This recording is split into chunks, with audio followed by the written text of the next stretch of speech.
Dear students, welcome back to Shumurti Academy YouTube channel. ಇವತ್ತಿನ ವಿಡಿಯೋದಲ್ಲಿ ನಾನು ಸೆಕೆಂಡ್ ಪಿ ಯು ಸಿ ಎಕ್ಸಾಮ್ನಲ್ಲಿ fail ಆದರೆ ನಮಗೆ ಸಪ್ಲಿಮೆಂಟರಿ ಎಕ್ಸಾಮ್ ಇರುತ್ತಾ, ಸಪ್ಲಿಮೆಂಟರಿ ಎಕ್ಸಾಮ್ ಇದ್ದರೆ ನಾವು ಎಕ್ಸಾಮ್ ಬರಿತೀವಲ್ಲ, ಮಾರ್ಕ್ಸ್ ಕಾರ್ಡ್ನಲ್ಲಿ ನಮಗೆ ರಿಪೀಟರ್ ಅಂತ ತೋರಿಸ್ತಾರಾ ಅಥವಾ ಮಾರ್ಕ್ಸ್ ಕಾರ್ಡಲ್ಲಿ ಸ್ಟಾರ್ ಮಾರ್ಕ್ ಇರುತ್ತಾ, ನಿಮ್ಮ ಎಲ್ಲ ಡೌಟ್ಗೂ ಇವತ್ತಿನ ವಿಡಿಯೋದಲ್ಲಿ ನಾನು ಉತ್ತರ ಕೊಡ್ತಾ ಇದ್ದೀನಿ. ವಿಡಿಯೋನ ಸಂಪೂರ್ಣವಾಗಿ ನೋಡಿ, ವಿಡಿಯೋನ ಸ್ಕಿಪ್ ಮಾಡಿ ನೋಡೋದ್ರಿಂದ ಆ ಇನ್ಫಾರ್ಮೇಷನ್ಗಳು ನಿಮಗೆ ಮಿಸ್ ಆಗ್ಬೋದು. ವಿಷಯ ತಿಳ್ಕೊಳ್ಳೋದಕ್ಕಿಂತ ಮುಂಚೆ ನೀವೇನಾದರೂ ಫಸ್ಟ್ ಟೈಮ್ ನಮ್ಮ ಯೂಟ್ಯೂಬ್ ಚಾನಲ್ ನೋಡ್ತಾ ಇದ್ದರೆ ಈ ಕೂಡಲೇ ಚಾನಲ್ಗೆ ಸಬ್ಸ್ಕ್ರೈಬ್ ಆಗಿ ಪಕ್ಕದಲ್ಲಿರೋ ಬೆಲ್ ಐಕನ್ನ ಕ್ಲಿಕ್ ಮಾಡಿ ಆಲ್ ನೋಟಿಫಿಕೇಷನ್ನ ಆನ್ ಮಾಡ್ಕೊಳ್ಳೋದ್ರಿಂದ ನಾನು ಅಪ್ಲೋಡ್ ಮಾಡೋ ಎಲ್ಲ ವೀಡಿಯೋಸು ನಿಮಗೆ ನೋಟಿಫಿಕೇಷನ್ ಮುಖಾಂತರ ಸಿಗುತ್ತೆ. ಹಾಗಿದ್ರೆ ಬನ್ನಿ ಇವತ್ತಿನ ವಿಡಿಯೋನ ಶುರು ಮಾಡೋಣ. ಈಗ second P U C exam ಬರೀತಿರೋ ಸ್ಟೂಡೆಂಟ್ಗಳಿಗೆ ತುಂಬಾ ಗೊಂದಲ ಇರುತ್ತೆ. ಏನು ಅಂತಂದರೆ, ಈಗ ಮಾರ್ಚಲ್ಲಿ ನಿಮಗೆ ಎಕ್ಸಾಮ್ ಶುರುವಾಗುತ್ತೆ. ಆ ಮಾರ್ಚ್ ಎಕ್ಸಾಮಲ್ಲಿ ನಾನು ಯಾವುದಾದ್ರೂ ಒಂದು ಸಬ್ಜೆಕ್ಟ್ ಅಥವಾ 2 ಸಬ್ಜೆಕ್ಟ್ ಫೇಲ್ ಆಗಿಬಿಟ್ಟೆ, ನೆಕ್ಸ್ಟ್ ನಮಗೆ ಸಪ್ಲಿಮೆಂಟರಿ ಎಕ್ಸಾಮ್ ಇರುತ್ತಾ ಅಂತಂದರೆ ಸಪ್ಲಿಮೆಂಟರಿ ಎಕ್ಸಾಮ್ ಇರೋದಿಲ್ಲ. ಹಾಗಿದ್ರೆ ಏನು ಮಾಡೋದು? ಇವಾಗ ಎಕ್ಸಾಮ್ 1 ನಿಮಗೆ ಎಕ್ಸಾಮ್ 1, ಎಕ್ಸಾಮ್ 2, ಎಕ್ಸಾಮ್ 3 ಅಂತ ಹಿಂದಿನ ವರ್ಷದಿಂದ 3 ಎಕ್ಸಾಮ್ಸ್ನ ತಂದಿದ್ದಾರೆ.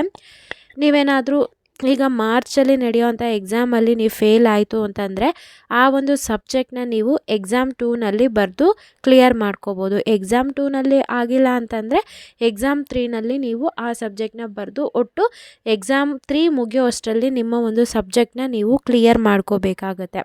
ಐ ಹೋಪ್ ಈ ಒಂದು ಡೌಟ್ಗೆ ನಿಮ್ಗೆ ಆನ್ಸರ್ ಸಿಕ್ತು ಅಂತ ಅನ್ಕೋತೀನಿ. ಈಗ ಮ್ಯಾಮ್ ನಾವು ಎಕ್ಸಾಮ್ 1ನಲ್ಲಿ ಫೇಲ್ ಆಗಿದ್ವಿ, ಎಕ್ಸಾಮ್ 2ಲೂ ಫೇಲ್ ಆಗಿ ಎಕ್ಸಾಮ್ 3ನಲ್ಲಿ ಬರೆದ್ವಿ, ನಮಗೆ ಮಾರ್ಕ್ಸ್ ಕಾರ್ಡ್ನಲ್ಲಿ ರಿಪೀಟರ್ಸ್ ಅಂತ ತೋರಿಸ್ತಾರೆ ಅಂದರೆ ಇಲ್ಲ, ರಿಪೀಟರ್ ಅಂತ ತೋರಿಸೋದಿಲ್ಲ. ಮತ್ತೇನಾದರೂ ಸಬ್ಜೆಕ್ಟ್ ಮುಂದೆ ಫೇಲ್ ಆಗಿರೋ ಸಬ್ಜೆಕ್ಟ್ ಮುಂದೆ ಸ್ಟಾರ್ ಮಾರ್ಕ್ ಏನಾದರೂ ಹಾಕ್ತಾರಾ ಅಂತಂದರೆ ಏನು ಸ್ಟಾರ್ ಮಾರ್ಕ್ ಕೂಡ ಹಾಕೋದಿಲ್ಲ. ನೀವು ಯಾವ ಇಯರಲ್ಲಿ ಮೀನ್ಸ್ ಯಾವ ಮಂತಲ್ಲಿ ನೀವು ಎಕ್ಸಾಮ್ನ ಕಂಪ್ಲೀಟ್ ಮಾಡ್ಕೊಂಡಿದ್ದೀರಾ ಅಂತ ಮಂತನ್ನ ಮೆನ್ಷನ್ ಮಾಡಿರ್ತಾರೆ ಅಲ್ಲಿ. ಓಕೆನಾ? ಐ ಹೋಪ್ ಈ ಒಂದು ಡೌಟ್ ಕೂಡ ನಿಮಗೆ ಕ್ಲಿಯರ್ ಆಯಿತು ಅಂತ ಅನ್ಕೋತೀನಿ. ನೀವು ಏನೇ ಬರೆಯೋದಿದ್ರೂ ಅಂದರೆ ಏನೇ ಸಬ್ಜೆಕ್ಟ್ ನಿಮಗೆ ಫೇಲ್ ಆದ್ರೂ ಆದಷ್ಟು ಎಕ್ಸಾಮ್ 3 ಒಳಗಡೆ ನೀವು ಕಂಪ್ಲೀಟ್ ಮಾಡ್ಕೋಬೇಕಾಗತ್ತೆ.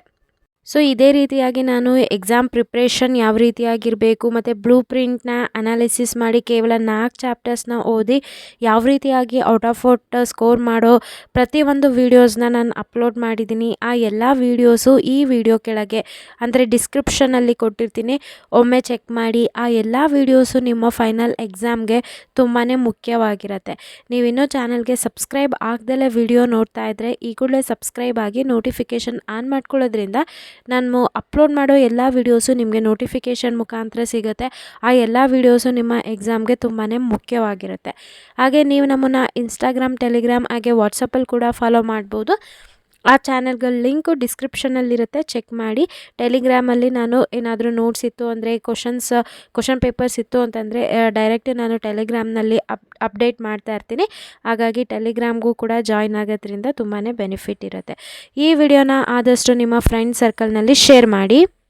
ಹೆಚ್ಚೆಚ್ಚು ವಿಡಿಯೋಗೆ ಲೈಕ್ ಮಾಡಿ, ಶೇರ್ ಮಾಡಿ, ಸಬ್ಸ್ಕ್ರೈಬ್ ಮಾಡೋದ್ರಿಂದ ನಮಗೆ ತುಂಬಾ ಮೋಟಿವೇಟ್ ಆಗುತ್ತೆ ಇನ್ನೂ ಹೆಚ್ಚು ವೀಡಿಯೋಸ್ನ ಅಪ್ಲೋಡ್ ಮಾಡೋದಕ್ಕೆ. ಯಾರೆಲ್ಲ ನನ್ನ ಚಾನಲ್ಗೆ ಸಬ್ಸ್ಕ್ರೈಬ್ ಆಗಿದ್ದೀರಾ ಎಲ್ರಿಗೂ ಕೂಡ ನಾನು ಧನ್ಯವಾದ ಹೇಳೋದಕ್ಕೆ ಇಷ್ಟಪಡ್ತೀನಿ. Thank you.